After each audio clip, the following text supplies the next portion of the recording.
welcome. Welcome to episode 75 of Brews Less Traveled, the podcast exploring the best uncharted beer scenes across the U.S. I'm your host, Brian, and this month we're doing something a little outside the typical Brews Less Traveled lore, so to speak. This month, we're featuring a beer scene that is certainly not uncharted, not less traveled. It's the city that has brought us Arrogant Bastard and Sculpin IPA. It gave us Cable Car Creek and Duck Duck Goose, and it's a place that's given so much to the craft beer industry. So you could think of these episodes as a thank you of sorts.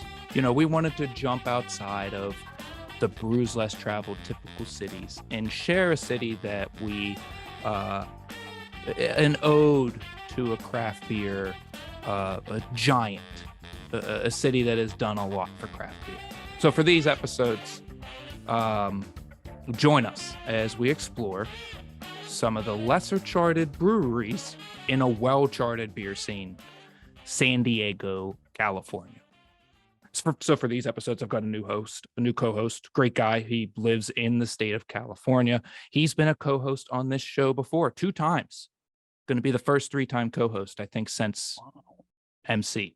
But if you remember back to when we featured Knoxville, Tennessee, and also San Antonio, you may be familiar with this gentleman. Also, if you're a fan of the Beer Vengers, he is the 3rd Beer Venger to grace the co-host seat of Brews Less Traveled. Hophead Huck himself, Mike Birch. How's it going, Mike?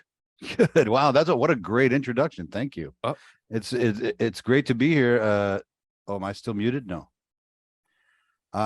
It's great to be here. And I last time I was on the show, I was coming to you from New York City, and now I live in the beautiful, sunny Fresno, California. For those of you that don't know, it's the middle of California. We do get some good San Diego beers up here. I've had quite a few. Belching Beavers brewery I've had up here, and also we've gotten a few from Societe and a couple of other good breweries. And you know, it's always great beer coming out of San Diego for sure. And thanks for having me. Oh, thanks for joining us. Glad that you were able to join me for this. I'm still using natural light right now. See if the sun sets on me. You have to turn on electric lights. You've already bragged about I am being blinded by artificial light here. You've already bragged to me today about your 70-degree day and how it was cold it was. Cold it was there. Ooh, now you're saying you're using artificial light. Who are you? Kubrick making Barry Lyndon. This is a beer podcast. And I still have my my New York complexion. I've managed to hang on to that. Can take the New York boy out of New York, but you can't take the New York pale out of the New York boy. You mentioned you've drank some other breweries from San Diego. Are you familiar with our breweries? San Diego, yes. Are you familiar with the breweries we're featuring this month? I have not. I'm looking forward to trying Abnormal today. I've known some of them, yes, that we're featuring, but today I have not had the Abnormal yet, and I'm really looking forward to it. Well, to kick off this special month, we're featuring an excellent brewery as I gave it away. Yeah. I mean, you could give it away. It's not that big of a surprise. People listening to the podcast, it's in the title of the podcast, so they know as they've clicked on it. We definitely try to play that charade of it's a secret. Let's not talk about it until this exact point in the podcast. Yes. Which is right now. We're featuring an excellent brewery, Abnormal Beer Company, out of North County, San Diego. We'll be drinking their Abnormalweiss German-style Hefeweizen, as well as their Mocha Stout, Sweet Stout. And we're also going to be joined by some guests from Abnormal. So please join us in welcoming Paul, the lead brewer, and Jason, the head brewer from the Abnormal Brew Team. How's it going, guys? Oh. There we go. It's feeling pretty good now that we're unmuted. Very good. Welcome, guys. Let's go ahead and get into our first beer, the Abnormalweiss. We'll open it up, and I encourage our live streamers to join us in this. Oh, you guys got them too. Awesome. Let's crack them open, take a look at them, and guys, what do you want? What would you like to tell us about this beer? Yeah, we keep this beer pretty traditional. It's 50-50 Pilsner malt, and wheat malt. And we use a Bavarian Hefeweizen strain of yeast, fermented fairly on the warmer side. I think we would knock out at 68 degrees and let it free rise to 72. Cheers, guys. In the I drank glass. before I said cheers. And currently we're using exclusively Hallertau Blanc for bittering and flavoring additions. Excellent. I just came from Bavaria recently. We visited a Hallertau hop farm, and this brings me right back to the old country. Very nice. To the old country, like it was calling to you for you to come back there. I'm Irish, but you know. Well, whatever. That's great. I'm enjoying this. We've covered on this show before. Hefeweizen is not a style I typically order, but every time I have one on the show, I enjoy it. And I'm surprised. You said you fermented a little bit warm, but I'm not getting. It's not exploding with that banana or circus peanut flavor. What do you attribute that kind of restraint to?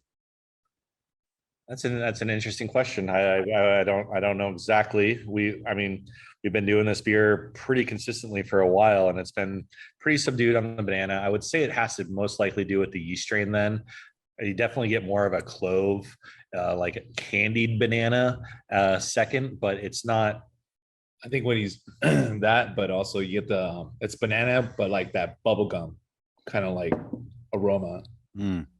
Yeah, that's what definitely the strain attributes to. It's Very nice. It's candied banana, not mushy banana. And Paul knows something about yeast. He worked at White Labs for a number of years before joining the Abnormal team. Fun times. Well, before we get further into traditional questions, getting into the interview typical stuff, we have our rapid fire questions, fast answers, helps us get to know you fast. Jason, Paul, are you both ready? Oh man, game show. Here we go. I got a buzzer. Do you really have a buzzer? No. Nah. Okay. Well, that's fine. So favorite non-abnormal beer? It's a big question. You gotta say It is. style. You gotta give me a style. Yeah, it's Favorite. Yeah, favorite non-abnormal.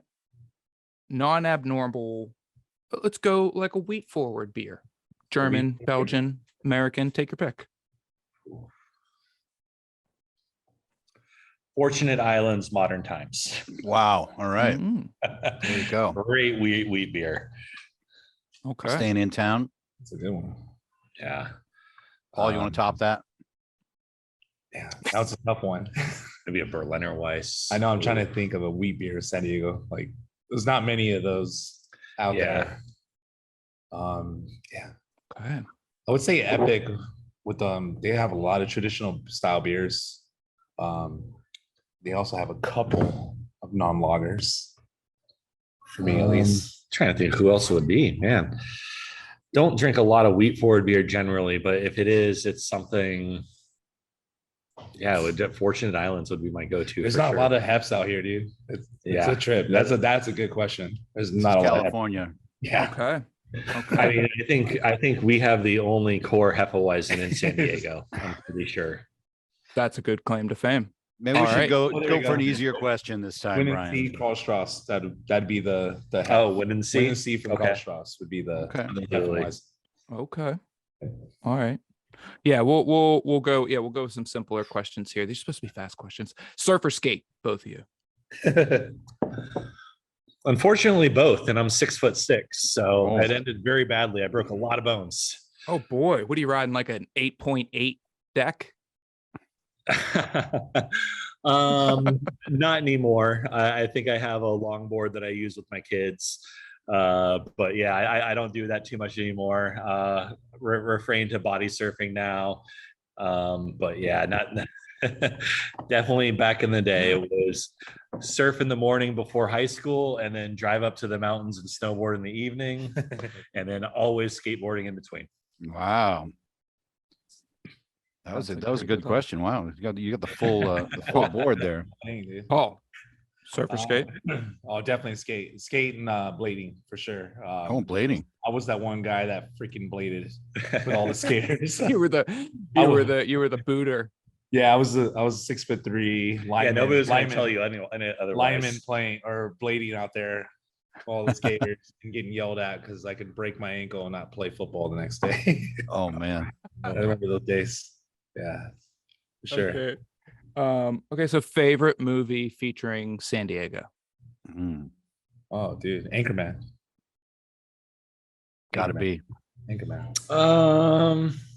Probably. I don't remember what Don't Lethal say Weapon it. it is, Oh. but it's the one where they're doing the freeway chase and they literally drive a car through a building and then they jump it on the other end. I think it's maybe like 4 or 5. I can't remember. The one that was in San Diego was great. We got a research team on that one. Top Gun. You just say San Oh, Diego 4. San Diego, or not San Diego 4. Lethal Weapon 4, filmed in San Diego. Oh, yeah. Brian's on it. Yeah. Fastest IMDb fingers this side of the Mississippi. All right. Really, these fast round questions are just a ruse so I can ask this silly question. Paul, Jason, have you ever seen a UFO? No. You?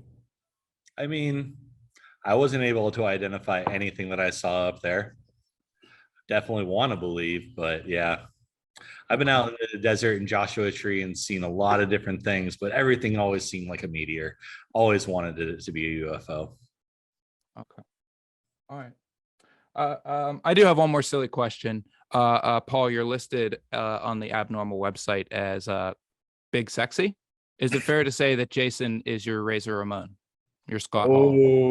Oh, Razor Ramon. Oh man, the click. Are we going here? Oh, you just hit a button. You just hit a Yeah, button. we're Let going me do the outsiders. Yeah, that's awesome, dude. Deep I cut. would say if we're gonna go like really old school, I would say he's got the Shawn Michaels hair, dude. The Ah. click. Mhm. There we go. That's Got what I that would sweet do. chin music. All right. That's APK. great. Wonderful. Well, thanks for playing along, guys. Oh yeah. Excellent. Let's talk about beer. Let's talk about Abnormal. It's a striking name. So as the team creating the beers, what does that mean for the brewery to be Abnormal Brewing? It's, for us, we like to just do a little bit of everything when we want to do it. A lot of it is customer feedback on what they have been liking, and we'll try and go with that and go further down that rabbit hole. But I mean, any day it could be, we'll be releasing a traditional German Pilsner and then a smoothie sour 2 weeks later, an imperial smoothie sour, so I guess that would have been the Czech lager and then the imperial Oh, smoothie Borderlands, sour. yeah. Yeah. So I mean, we kind of go all over the place. Definitely we're first made a name for ourselves with pastry stouts and these really heavily adjunct beers, and now we just like to do everything. Yeah. And there might not be any really rhyme or reason to it other than this is just kind of what we want to do, and this is what we feel that people want to buy from us, and we want to have fun with it. I love that. I love the any brewery's got the wide variety, not just giving us the West Coast IPAs, but I'm sure you make a good one of those as well. Oh yeah. And the name itself, where did that come from? So our owner, he's a very abnormal guy. That's really the best way to put it. I mean, I believe he was in tech industry and he kind of made wine on the side, and he decided like, I'm going to open up a winery. And then that winery turned to a winery restaurant, and then the winery restaurant turned into a brewery. And here I am. Here we are. So he didn't really know anything about making beer. He hired someone on to do that, and he started the whole program and really made a name for this place, and we just continue that. That's great. You Very cool. mentioned something there, and this is actually how I first heard of you too, was the pastry stouts that have gained notoriety for themselves. For those that don't know, pastry stout Big imperial stout brewed with typically oak sugar, vanilla beans, baking ingredients a lot. And Oh yeah. they're polarizing. People get really excited about them, and some people really like to look down on them as people just throwing whatever into beer. What is something that is a challenge with brewing those styles of beer that I think that you think the general public doesn't maybe have an appreciation for? Efficiency. Like you go and you take this barrel aged beer and you already lose 20% of your liquid just to the angel share, and then you get that into the tank and you lose some to sediment and whatnot, and then you throw in 500 pounds of coconut. That's going to absorb a ton of that beer, and all of a sudden you started with 7 barrels of beer and you were able to package 3. Wow. And it's just like, okay, this barrel aged beer cost X amount of dollars to make. In the beginning, we had to store it, and coconut's expensive, vanilla's expensive. It's just, I feel bad sometimes putting these price tags on there, but it's like, man, it's like when you realize how expensive every one of these ingredients is, how much you're actually getting out of it, it's just the cost of doing these beers. And I think a lot of people have a general understanding, but I don't think they realize how much beer gets lost in the process of making a pastry stout. I think that's they always like to hear like how many pounds you're throwing in and of what adjunct it is, because that is kind of sort of the appreciation behind that beer. It's like, we threw in X amount of pounds of vanilla beans for you guys, and this was ridiculous. And that's why it's bursting with the aroma and flavor, and that's why we have only a limited amount. Like our next pastry stout that we're working on right now, I believe just one of the adjuncts is going to be pecans, and we're looking at 25 pounds per barrel. Yep. Oh my God. And then how big will you do a 10 barrel batch of that? Or 7, right? We're hoping to get 7. Yeah. I think we have 4 barrels that we're going to blend together. We're hoping to get 7 barrels into the tank to adjunct, and hopefully we'll be able to get 3 of it to the consumer. Oh, don't forget the marshmallows. Don't forget the marshmallows. You don't want to give away the whole beer yet. I didn't say my name yet. Yeah. I love that you asked that question, because that is something that some people do think that it's just a bunch of marshmallows and breakfast cereals and stuff just thrown into a beer.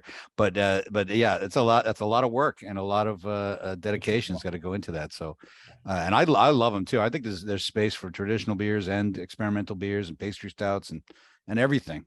And I'm glad that you guys like to do all of it. That's really cool. Yeah, we had the guy from Wandering Hop in Yakima on a couple of weeks ago, and he's pretty well known for throwing a birthday cake in an IPA. And I mean, if we can talk about where 75% of the United States hops are grown, in this love for hops in this region that brews traditional American IPAs and hop forward beers, and also throws cake into beer, there's space for everything in beer. Back to Abnormal, though. The brewery went through a major expansion back in 2015, adding about 2,000 square feet of space and increasing production capacity by 550%. 7 years later, what are the different challenges that are facing the production team nowadays?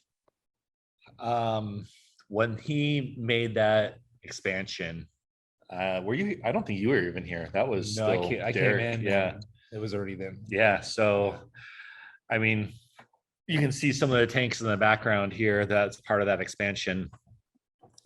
We are a brewery restaurant, and we use literally every square inch we have, and that's probably the biggest challenge of trying to run a production brewery out of this small space. Because we do what are we at? We're about 3,500 barrels this year, and I don't know exactly our footprint here, but we're small. We're on a 10 barrel brew house, so we're cranking. That's a lot of brewing. You 10 do- barrels at a time. Do you do double shifts or night shift, day shift, or you just have?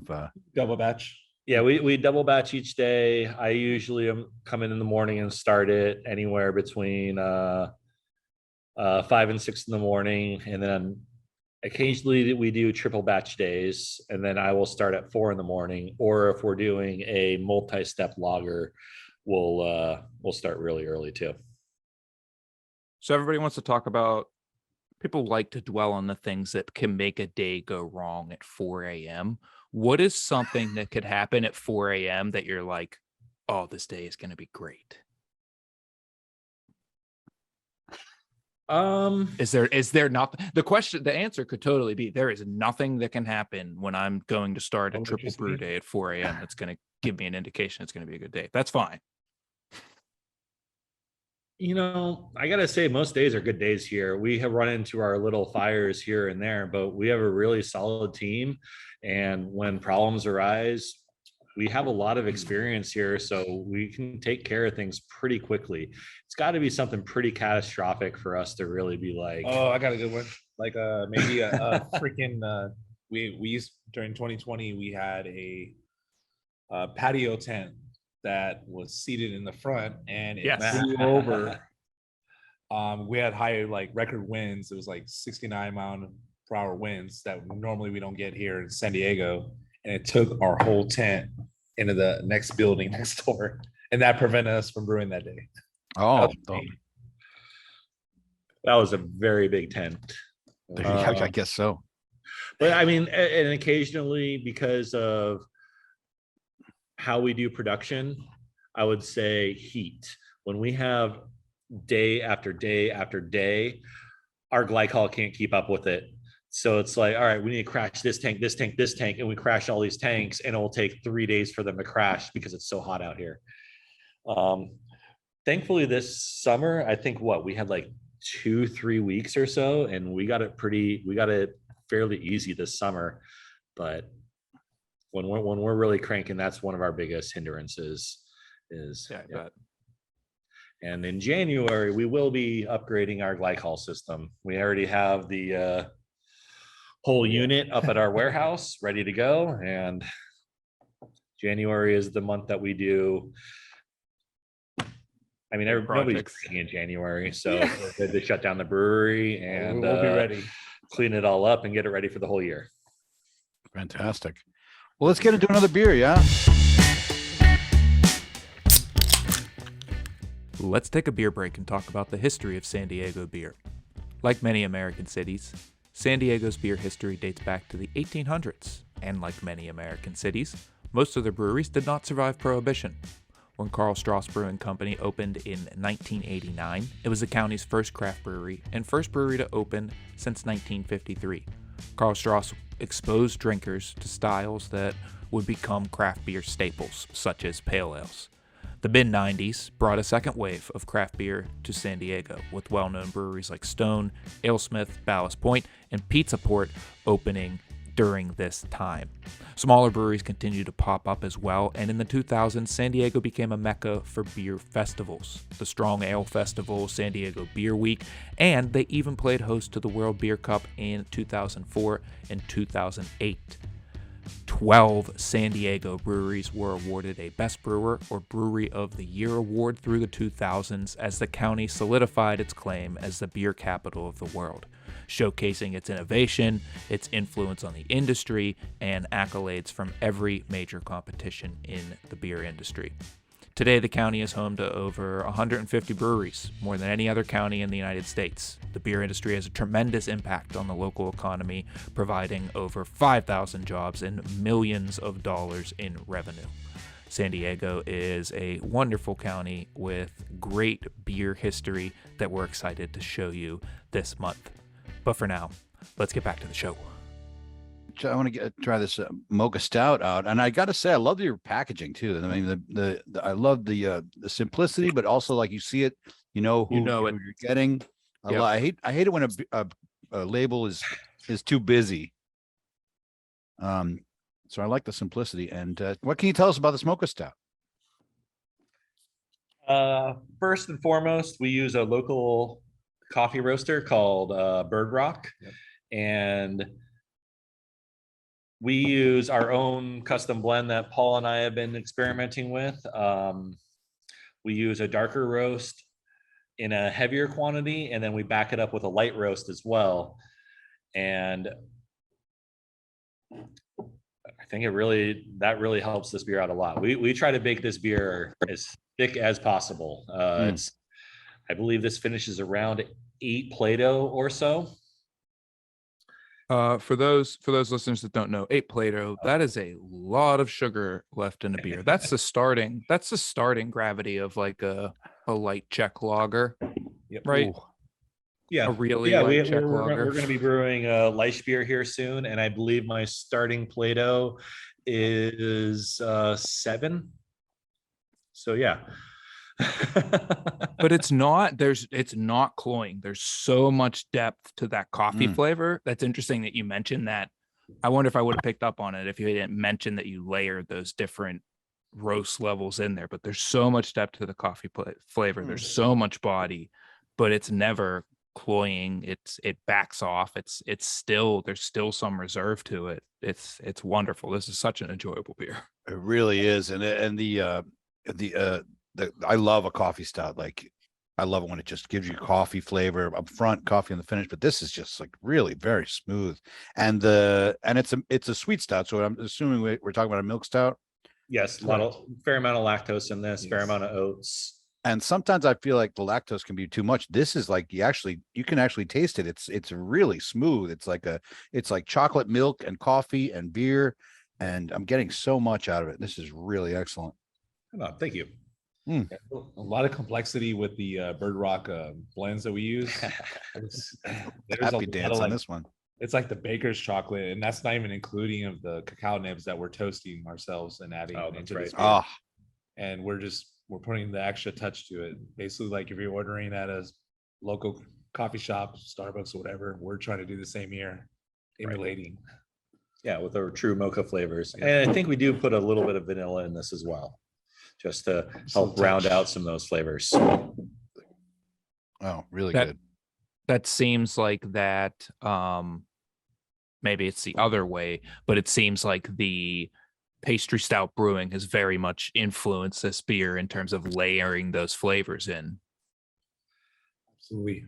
A little bit more of like a drinkable pastry stout. It's the gateway, pretty much. Right. The gateway beer to the big boys. To spending all your money on 12-ounce bottles of barrel-aged stout that just sit there because you never have anybody to drink them with, and you don't want to drink a whole one yourself because that you get way too drunk doing that. But I'm not speaking from experience here. About it. When I have a nice bottle of something, I'm like, I got to share this with at least 5, 6 people. You know, I can't just share it with you and me. No. It's too special. Yeah. That's why they're great. In those bottles, you can age them and you can save it. You don't have to rush to drink them. So that's the great thing to love about those beauties.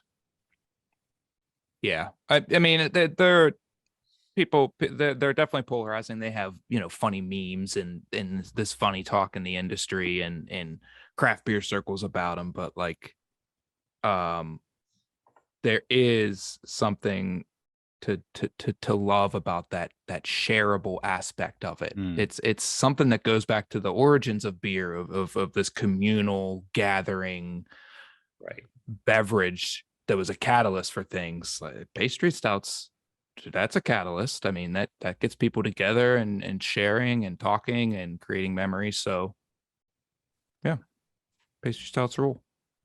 Well, Tim is online here on our live stream saying about distribution in California. How far do you distribute as of now?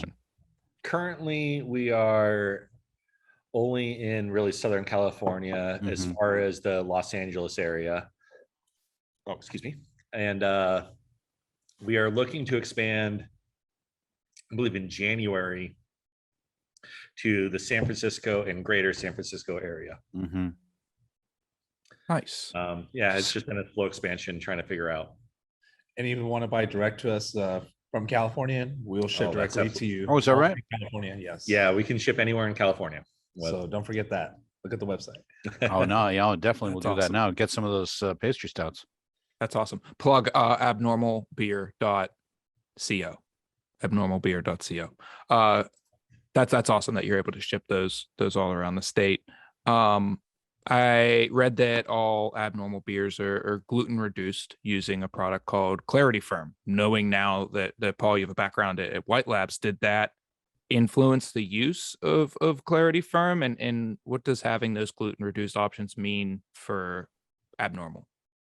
I think it rounds out the beer. So having beers and in the past for me in my younger days, sneezing and getting a little red, and just after a couple sips, like you want to enjoy the beer, you want to actually have more without feeling the effects of gluten.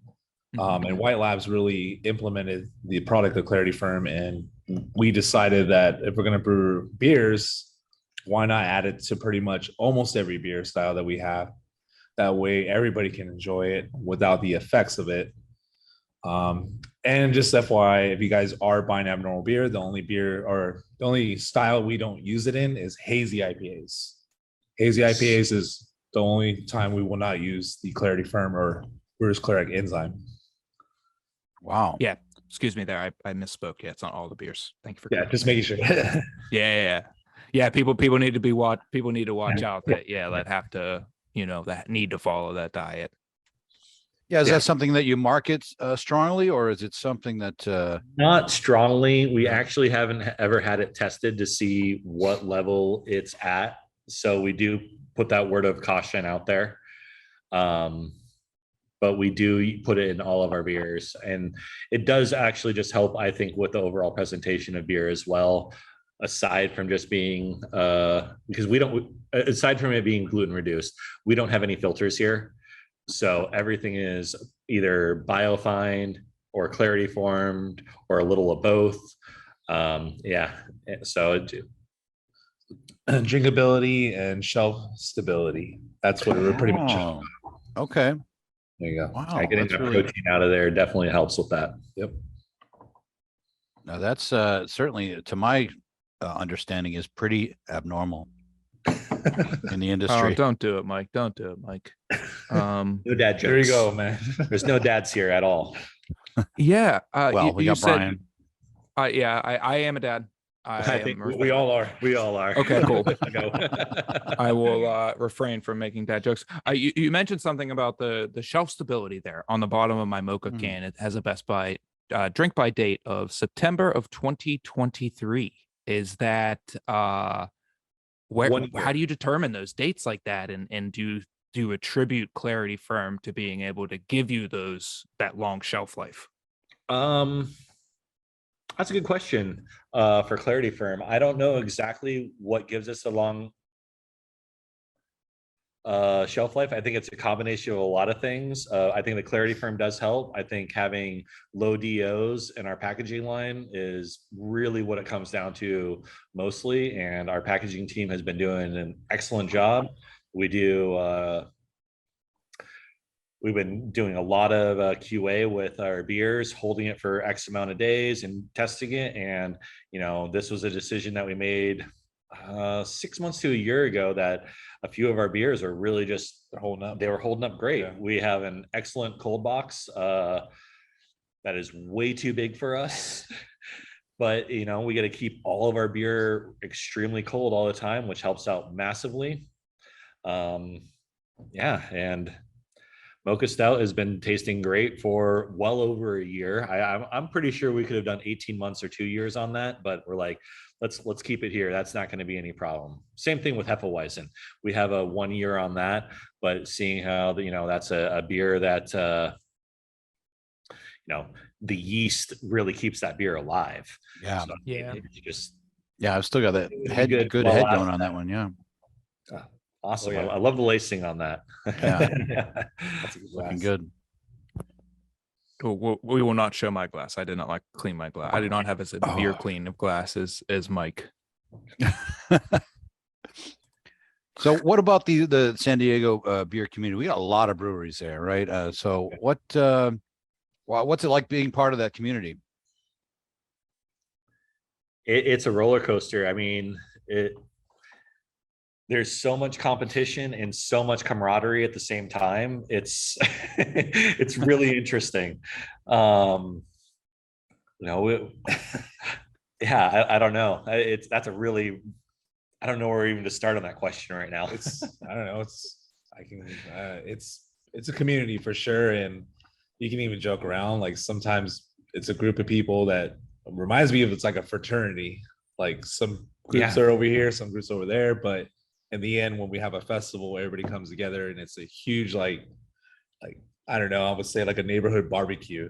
Yeah. Like everybody just comes together and everybody just talks about like random stuff, and then it all correlates back to beer products and what we're doing and processes and everything, and how can we get better. It's really nice, and we're lucky to have that in San Diego. It's like a competition, but it's like, man, it's not like, oh, these are my secrets, screw you. No, it's like, these are my secrets. Hey man, you should try this, and you can make your beer better, and then you tell me what worked for you, and then we're just always trying to like, hey, let's bring each other up and try and make our beer better together. And I think that's one of the best things about this industry here.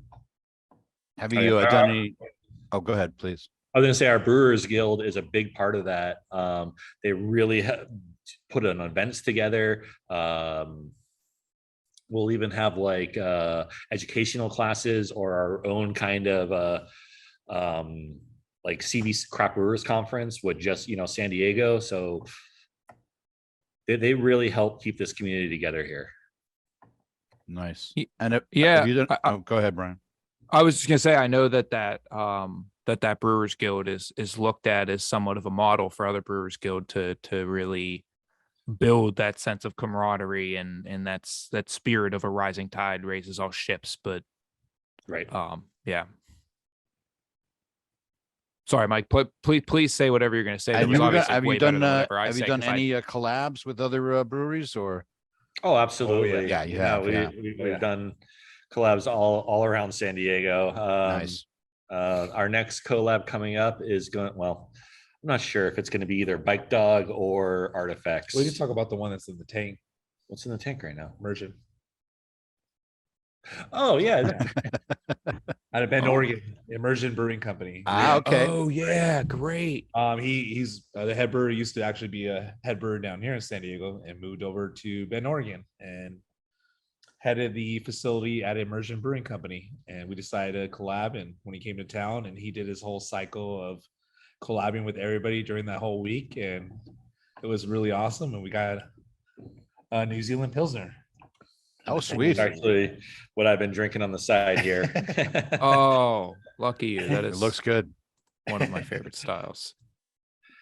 Yeah. Nice. So we get Bike. I've had Bike Dog up here in Fresno. So they're a nice brewery there too. Yeah. Oh, cool. Oh yeah. Get some San Diego bleeding up here a little bit.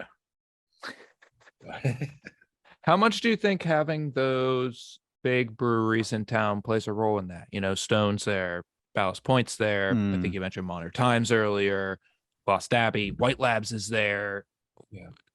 This kind of old guard that have had these long-lasting effects on the industry. Do you feel like that resonates out to the smaller breweries? Absolutely. It has to. Yeah. I mean, yeah, people. I mean, so many people that Stone was the gateway of, or Stone, Sierra Nevada, Ballast Point. Those guys have been around for, Stone and Ballast Point are about 25-ish years, and Sierra Nevada's got to be almost 40 now. Yeah. I mean, these guys laid the pathway for us to do so. I mean, Sierra Nevada Pale Ale is maybe why I'm here today. Right. So it's they absolutely have a huge following. And I mean, I still drink Stone beers to this day. I mean, I don't do it often, but I'm going to throw a huge shout out to them. Subliminally Self-Righteous, when they put out that black IPA about 4 months ago or so. Oh yeah. It blew my mind on how good that beer was. I'm like, wow, Stone really can still kill it. They did a huge thing for us, and still love all those guys. Nice. That's still great. love Arrogant Bastard. That is a that is definitely still a go-to beer for me. You got, And yeah. it's tough to find a good aggressive red ale these days. I mean, nobody does it, and they got the market, I guess.